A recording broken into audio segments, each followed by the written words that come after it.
हमने जो पीछे ड्रिल्स की हैं और जितने भी इंतज़ामात करने की ज़रूरत थी, चाहे वो स्नो क्लियरेंस के हैं, deployment of snow clearance machines का है, एक्टिवेशन ऑफ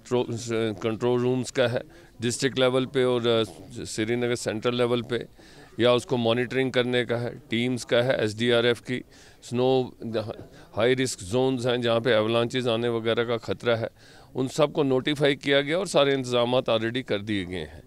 एसेंशियल कमोडिटीज़ वगैरह की कहीं पे भी कोई शॉर्टेज नहीं है और हमारे पास sufficient stocks are available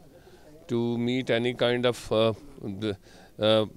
requirement that arises because of the blockade of road. लेकिन हमारी अंतक कोशिश यही होगी कि जो रोड्स हैं उनका नेटवर्क जो है वो चालू रहे, और चाहे वो डिस्ट्रिक्ट हेडक्वार्टर्स का हो या कहीं जो भी हाईवेज़ का है या बाकी रोड्स हैं उस। हाँ, लोगों से अपील है कि हम वेदर एडवाइजरीज जो हैं वो from time to time on day to day basis देते रहते हैं। उनको अच्छी तरह they should pay heed to those advisories, और अकॉर्डिंगली जिन एरियाज़ को हम नोटिफाई करते हैं हाई रिस्क जोन्स या एवलांचेस आने का खतरा होता है, वहाँ बाहर निकलने से पहले एहतियात करनी चाहिए। Subscribe to our channel and push the bell icon to get video notifications on your smartphone.